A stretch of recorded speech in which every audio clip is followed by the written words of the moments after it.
কল্পনা করুন, আপনি একটি দলের নেতা, আপনার বিশ্বস্ত সহকর্মী আপনার পাশে বসে মিটিং করছেন, কিন্তু সে রাতেই তিনি ফোনে সব তথ্য পৌঁছে দিচ্ছেন আপনার শত্রুর কাছে। এটা কোনো গল্পের কথা নয়। বাংলাদেশের রাজনীতিতে এই খেলাটা দশকের পর দশক ধরে চলেছে।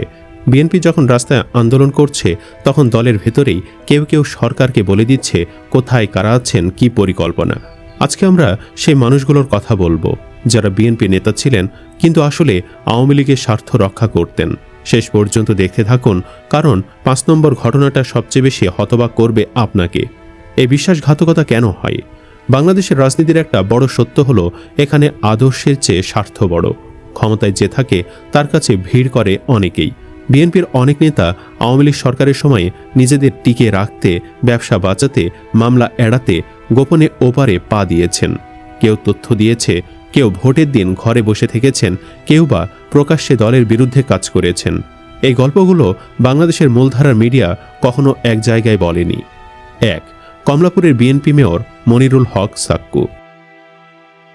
বিএনপির মেয়র, কিন্তু আওয়ামী লীগ এমপির বন্ধু। ২০১৮ সালের নির্বাচন। কুমিল্লায় এমন একটা ঘটনা ঘটেছিল যা গবেষকরাও রেকর্ড করেছেন।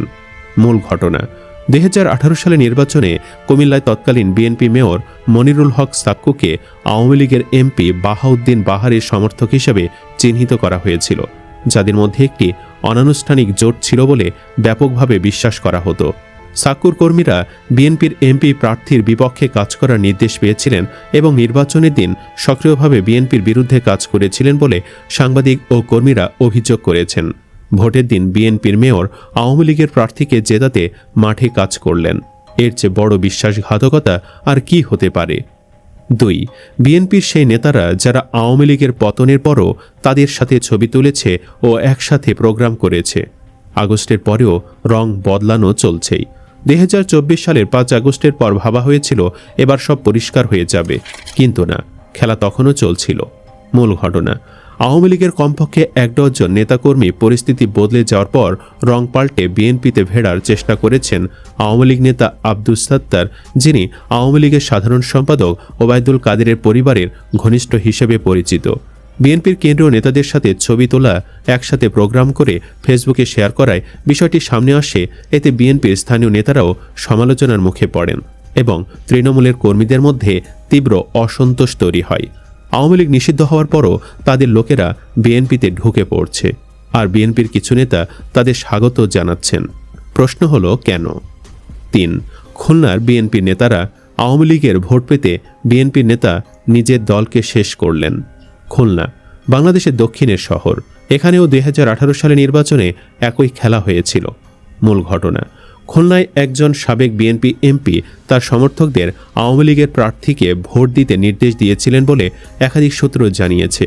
খুলনায় বিএনপির স্থানীয় কোন্দল এতটাই গভীর ছিল যে এটি বিএনপি নির্বাচনী প্রচারণাকে সম্পূর্ণভাবে ভেঙে দিয়েছিল। ফলাফল: আওয়ামী লীগ সহজে জিতল, আর বিএনপির কর্মীরা বুঝতেই পারলেন না তারা ভেতর থেকে কিভাবে হারলেন। দলের বাহিরে শত্রু থাকলে লড়াই করা যায়, কিন্তু দলের ভেতরের শত্রু সে লড়াই করার সুযোগই দেয় না। ৪. শাহ আজিজুর রহমান, বঙ্গবন্ধু হত্যার পর বিএনপিতে যোগ দেওয়া আওয়ামী লীগার। ইতিহাসের সবচেয়ে বড় দলবদল, যা কেউ কেউ ভুলে গেছে।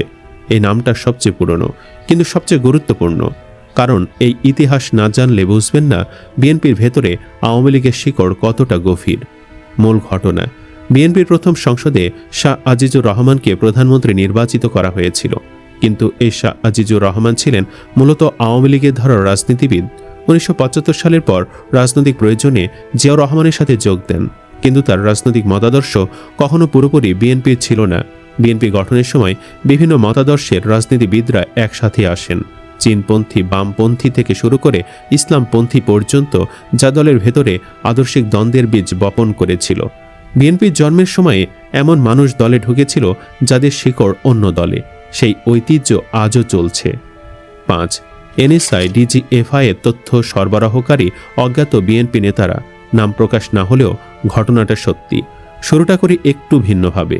নামটা এখানে বলা যাবে না, কারণ তিনি নিজে কখনো স্বীকার করেননি, কিন্তু ঘটনাটা রেকর্ডে আছে। মূল ঘটনা: আওয়ামী লীগ সরকারের সময় সামরিক গোয়েন্দা সংস্থা ডিজিএফআই এবং বেসামরিক গোয়েন্দা এনএসআই সরাসরি সরকারের রাজনৈতিক স্বার্থে কাজ করত এবং বিরোধী দলের বিরুদ্ধে তথ্য সংগ্রহ করত। একজন জ্যেষ্ঠ বিএনপি কর্মকর্তা বলেছেন, নির্বাচনের আগে গোয়েন্দা কর্মকর্তারা তাকে সহযোগিতা করুন, নইলে গুরুতর সমস্যায় পড়বেন বলে হুমকি দিয়েছিলেন এবং তার ফোনে নজরদারি রাখা হয়েছিল। এই চাপের মুখে অনেক বিএনপি নেতা গোয়েন্দাদের তথ্য দিতে বাধ্য হয়েছেন, কারো ক্ষেত্রে ভয়ে, কারো ক্ষেত্রে সুবিধার বিনিময়ে। যখন আপনাকে বলা হয় তথ্য দাও নইলে জেলে যাও, তখন কতজন সত্যিই না বলতে পারেন? এই ফাঁদে পড়েছিলেন বিএনপির অনেক নেতা। নিজে বাঁচতে গিয়ে দলকে ডুবিয়েছিল তারা। বাংলাদেশের রাজনীতিতে একটা কথা আছে, দল নেই দলাদলি আছে। বিএনপি নেতারা রাস্তায় লাঠি খেয়েছেন, জেল খেটেছেন, মামলার ভার বহন করেছেন, অথচ দলের ভেতরেই কেউ কেউ তাদের তথ্য পৌঁছে দিয়েছেন শত্রুর কাছে। ক্ষমতার লোভ মানুষকে কি থেকে কি বানিয়ে দেয়, বাংলাদেশের রাজনীতি তার জীবন্ত প্রমাণ। আপনি কি মনে করেন এই খেলা এখনও চলছে? কমেন্টে জানান। বিএনপির কোন নেতা আপনার কাছে সবচেয়ে বেশি সন্দেহজনক মনে হয়? সৎভাবে বলুন। আপনার মতে এই তালিকায় আর কার নাম থাকা উচিত ছিল? নিচে কমেন্ট করুন। আর যদি এই ভিডিওটা থেকে কিছু অজানা তথ্য জেনে থাকেন তাহলে অবশ্যই একটি লাইক দিন ও শেয়ার করুন, কারণ এই তথ্যগুলো বেশিরভাগ মানুষ জানে না। আপনি শেয়ার করলে অন্যরাও জানবে। ধন্যবাদ।